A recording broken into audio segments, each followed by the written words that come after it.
Welcome to Social Elo Ministries, where we glorify God and expose the devil. I recently did a video about prophetic words of the month, and I gave some warnings. If I was here in my home when I did that video and I pulled out the Bible, it would have been much longer. One of the things I didn't mention in the video that I want to state now is be careful of whenever anyone prophesies to you, even if you just listen to a general broadcast, and the person says, I feel like the Lord is saying.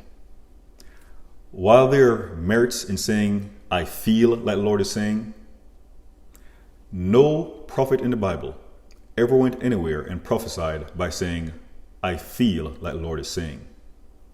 When you pay attention in the Bible, sometimes you'll see it says, so-and-so, the prophet, received the burden of the word of the Lord, or the burden of the vision of the word of the Lord. Jeremiah said he wasn't going to speak the Lord's name anymore in Jeremiah 20. But the words were shut up in his bones like fire, so he had to say those words. When the Lord wants you to speak, he will let you speak. And if you don't know that he's telling you to speak, then don't. Do not prophesy your feelings. Either you know or you don't. Because when you say you're prophesying, you are putting your life on the line. Now, we are under grace, but we will have to give an account to the Lord for every single idle word that we have said. Woe to those who are saying that they received a dream, a vision, or something from the Lord, but then you're like, I feel like the Lord is saying. Do not prophesy your feelings. Get your feelings out of the way. If the Lord wants you to say something, he will keep on bringing that thing up.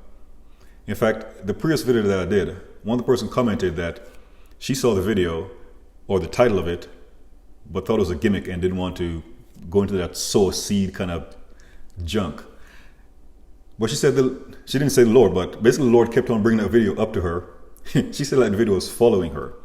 And when she clicked it and saw the message, she was like, oh, this is different. But the thing is, because the Lord had something in there he wanted her to see, he kept on bringing that message up to her. And that's one of the things when a person has a true prophetic burden. Like Jeremiah said, the word was shut up in his bones like fire. For some people, they'll make a proclamation without the Lord commanding them to speak. And a part of that is, they're like strainers. A strainer cannot hold water. It cannot hold liquids. As soon as you pour something in, it goes out. So as soon as they receive something that they think is a revelation from the Lord, their first instinct is to share it. And I'll also throw in this as a bonus. Be careful if you're, for example, in a prophetic line and someone is prophesying to you and the person's like, oh, I see you in a car, or I see you doing this. Okay, that's great if the person can see that. But what does it mean? Because a part of prophesying is you receive a revelation from the Lord. In some cases, that revelation may need an interpretation. Or you may receive a revelation from the Lord. It is very clear.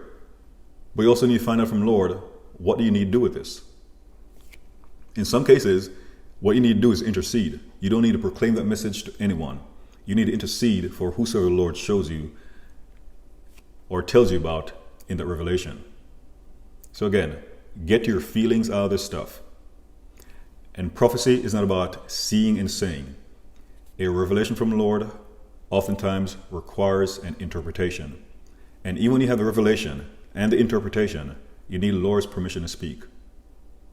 In Deuteronomy 18:20-22, one thing the Lord stresses is him commanding a person to speak. So it's not enough to just receive a revelation from the Lord. You need for him to command you to speak. In fact, today I had an encounter with a mother and 3 children. And I kept discerning something special about the boy, but all I was able to say were the things the Lord had given me the go-ahead to say. The other thing, if the Lord wants me to say it, he will bring that child up again. Other than that, I left it alone, because there's a point when a person can get into what could be called prophetic presumption. You may see something, hear something, perceive something, and you release it, but it may not be the word of the Lord, or it may not be the timing.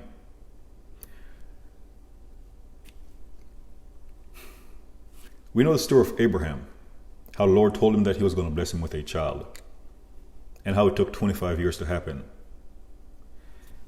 Would you prefer to receive a message that, for example, the Lord's going to bless you with a child, but it's not going to happen for 25 years?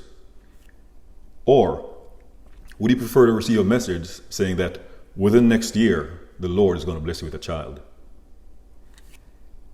Sometimes when the Lord gives a person a prophetic message, it is for that person carrying the burden, not to put on the other person.